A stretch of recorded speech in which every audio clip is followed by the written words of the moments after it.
Assalamualaikum warahmatullahi wabarakatuh. Yang terhormat dosen pembimbing 1 Ibu Profesor Dr. Hajah Ais Eti Rohayati MPD. Yang terhormat dosen pembimbing 2 Ibu Syarina Munggara Linguistisi MPD. Dan saya ucapkan terima kasih kepada dosen penguji yang telah memberikan kesempatannya kepada saya. Sebelumnya izin memperkenalkan diri, saya Hayatun Nur Fitriani dengan NIM 19070061 dari Program Studi Pendidikan Guru Pendidikan Anak Usia Dini. Dalam kesempatan kali ini, saya akan memaparkan hasil penelitian saya yang berjudul Pemanfaatan Media Luspart terhadap Kemampuan Pemecahan Anak Usia Dini Kelompok B. Topik pembahasan yang pertama adalah latar belakang, rumusan masalah, kajian teori, metode penelitian, instrumen penelitian, hasil penelitian, serta simpulan. Latar belakang terbagi menjadi 3. Yang pertama, kondisi ideal. Pemecahan masalah pada anak usia dini merupakan sebuah keterampilan yang bisa dikreasikan dalam berbagai hal dari kegiatan sehari-hari.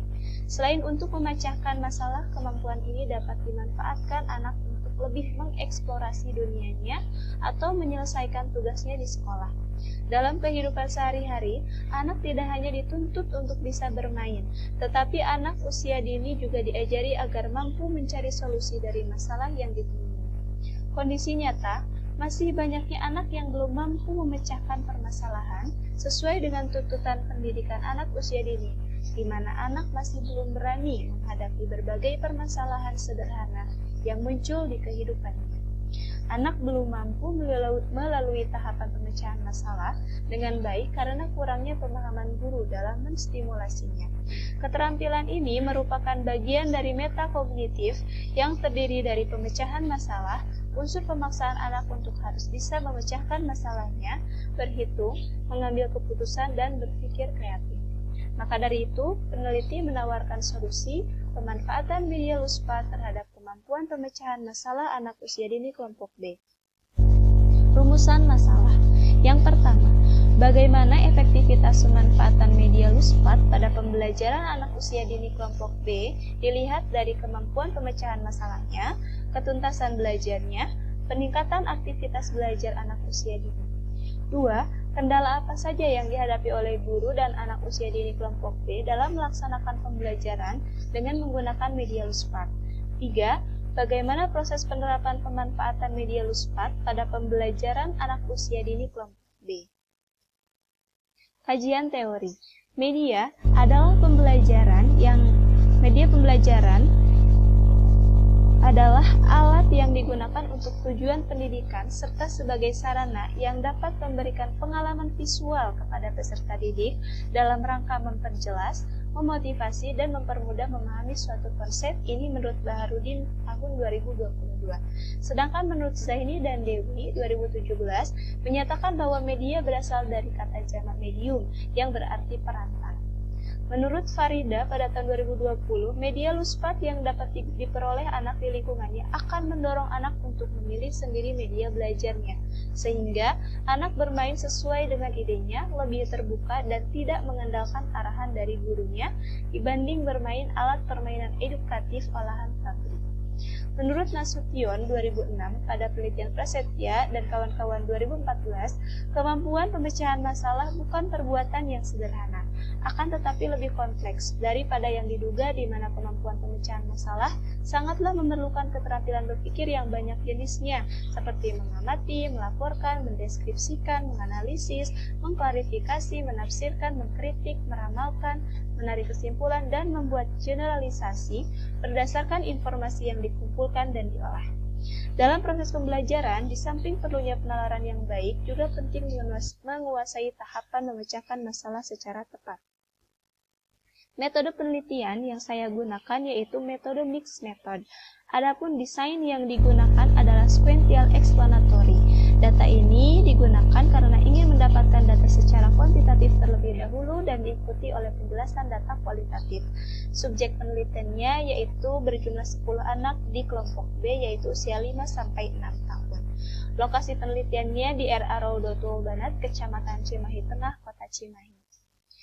Metode penelitian, langkah-langkah penelitian desain sequential explanatory yaitu merumuskan masalah, landasan teori dan hipotesis, pengumpulan data dan analisis data kuantitatif, hasil pengujian hipotesis, penentuan sumber data, penentuan dan analisis data kualitatif, analisis data kualitatif serta kesimpulan dan saran.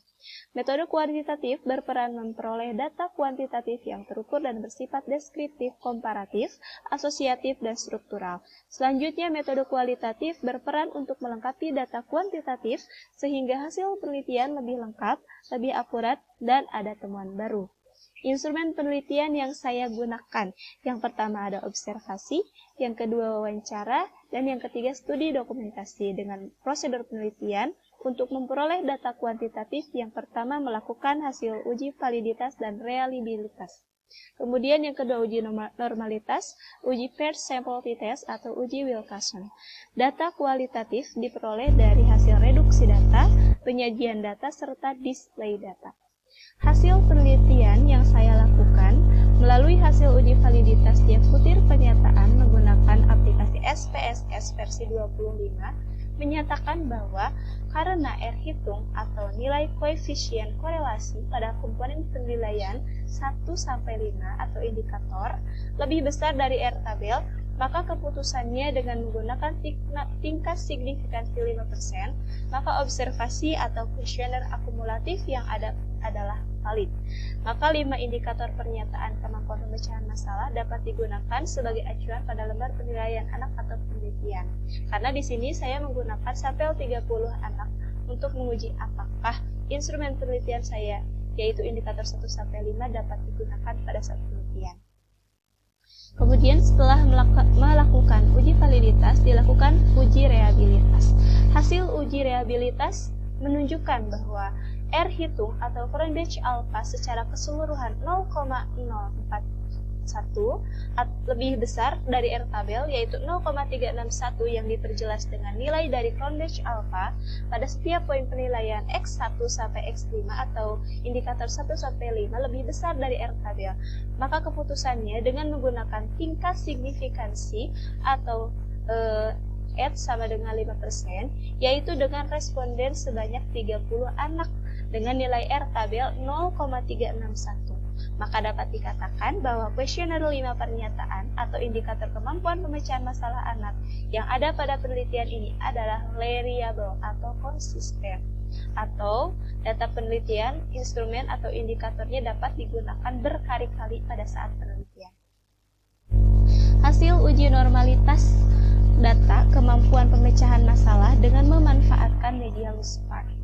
Pada tabel tersebut menunjukkan bahwa hasil uji normalitas Kolmogorov-Smirnov berdasarkan tabel 4.13 pada skripsi saya berbantuan aplikasi SPSS versi 25 menunjukkan bahwa hasil pretest dan posttest pada penelitian berdistribusi tidak normal.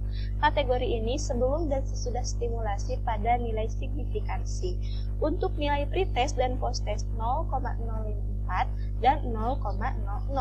Nilai keduanya ternyata lebih kecil dari 0,05 karena tingkat signifikansi yang tidak konsisten dan ekstrim antara data sebelum dan sesudah distimulasi. Dengan demikian harus dilakukan uji yang kedua, yaitu uji Wilkerson. Dan pada hasil uji Wilkerson, kemampuan pemecahan masalah dengan memanfaatkan media Luspard, hasil statistik dari kedua sampel yang diteliti yaitu nilai pretest dan nilai posttest. Untuk pretest diperoleh baik pada nilai N, mean rank maupun sum of rank yaitu bernilai 0A, menunjukkan tidak adanya penurunan atau pengurangan dari nilai pretest ke nilai posttest, atau nilai pretest lebih kecil dari nilai posttest. Sedangkan pada positive rank atau selisih positif antara pemanfaatan media Luspard untuk pretest dan posttest, dalam tabel 4.5.15 terdapat 10B anak atau N, yaitu seluruh data anak. Artinya, semua anak kelompok B mengalami peningkatan kemampuan pemecahan masalah. Hal ini terlihat dari nilai pretest mengalami peningkatan ke nilai posttest. Kemudian pada mean rank atau rata-rata peningkatan sebesar 5.50, sedangkan jumlah rank positif atau sum of rank adalah 55.0. Pada TICE atau kesamaan nilai pretest dan posttest pada tabel 4.15 bernilai 0C sehingga dapat dikatakan bahwa tidak ada persamaan persis antara nilai pretest dan nilai posttest. Hasil uji Wilkinson pada tabel 4.16 pada skripsi saya, outputnya statistik non-parametrik nilai asymmetric to tail bernilai 0,04 karena nilainya lebih kecil dari 0,05, maka dapat disimpulkan bahwa hipotesis saya diterima. Artinya, ada perbedaan terhadap kemampuan pemecahan masalah anak usia dini kelompok B pada kegiatan pretest dan posttest, sehingga dapat disimpulkan bahwa adanya pengaruh pemanfaatan media Lusspat mampu meningkatkan kemampuan pemecahan masalah anak usia dini kelompok B. Data penelitian setelah memanfaatkan media Lusspat menyatakan bahwa menurut hasil perhitungan terhadap 5 item pernyataan dalam lembar observasi yang berkaitan dengan pemanfaatan media Lusspat terhadap kemampuan pemecahan masalah anak usia dini kelompok B kepada 10 responden anak pada pertemuan 1-10 dengan jumlah rata-rata 19,6 termasuk dalam kategori sangat efektif. Ini dilihat dari efektivitas pemanfaatan media Lusspat serta kategori efektivitasnya. Kemudian dilihat dari peningkatan aktivitas belajar anak usia dini serta ketuntasan belajar anak, di mana hasilnya menunjukkan bahwa berdasarkan tabel serta diagram pada penelitian menunjukkan bahwa adanya peningkatan aktivitas belajar serta ketuntasan belajar anak sehingga mencapai jumlah 90%. Kemudian dilihat dari kegiatan pretest dan posttest. Berdasarkan tabel di atas menunjukkan adanya peningkatan aktivitas belajar anak. Hal ini dilihat dari perbedaan nilai pretest dan posttest anak sebelum melakukan stimulasi memanfaatkan media Lusspat dengan setelah menggunakan media Lusspat dalam kurun waktu 10 kali pertemuan observasi langsung kepada anak. Kendala-kendala dalam penelitian. Yang pertama yang dihadapi oleh guru-guru belum menguasai penggunaan media Lusspat dengan maksimal sesuai dengan tema dan tujuan pembelajaran yang disusun sebelumnya terrealisasikan dengan baik. Guru juga harus mampu memilihkan bahan Lusspat yang aman dan sesuai dengan kebutuhan anak. Guru belum sepenuhnya menguasai strategi pemanfaatan media Lusspat dengan baik sehingga keterampilan yang harus dimiliki yaitu guru mengelola kelas atau memanajemen kelas. Mengingat tugas seorang guru adalah mendidik dan menciptakan kondisi belajar yang optimal sesuai dengan tujuan pengajaran yang hendak dicapai. Kendala yang dihadapi oleh anak kelompok B. Berdasarkan hasil wawancara, diketahui kendala yang dihadapi yaitu anak mengalami kesulitan dalam menyelesaikan tugasnya, seperti fokus anak yang hanya mampu bertahan 15 menit untuk berkonsentrasi karena bermain Lusspat membutuhkan waktu yang cukup lama, sehingga anak mudah cepat bosan pada saat kegiatan belajar berlangsung. Oleh karenanya, dalam melaksanakan kegiatan pembelajaran menggunakan media Lusspat, masih ada beberapa anak yang belum mampu menyelesaikan tugas perkembangan kemampuan pemecahan masalahnya secara tuntas, serta berkembang sesuai dengan apa yang diharapkan. Simpulannya, yang pertama, media Lusspat sangat efektif terhadap kemampuan pemecahan masalah anak usia dini kelompok B dilihat dari perbedaan signifikansi kemampuan pemecahan masalah anak berdasarkan analisis statistik, khususnya pada uji normalitas data serta uji Wilkinson, yaitu hasilnya lebih kecil dari 0,05. Maka disimpulkan bahwa terdapat perbedaan signifikan antara nilai pretest dan posttest, artinya ada perbedaan terhadap kemampuan pemecahan masalah anak usia dini kelompok B. Kendala yang dihadapi oleh guru oleh anak terlebih dahulu yaitu adalah anak merasa mudah cepat bosan dan kurang fokus dalam kegiatan pembelajaran. Kendala yang dihadapi oleh guru yaitu kurang menguasai pemanfaatan dan penggunaan media Lusspat dengan maksimal sesuai dengan tema dan tujuan pembelajaran yang telah disusun sebelumnya, sehingga berpengaruh kepada angka peningkatan dan ketuntasan belajar anak yang mencapai 90%.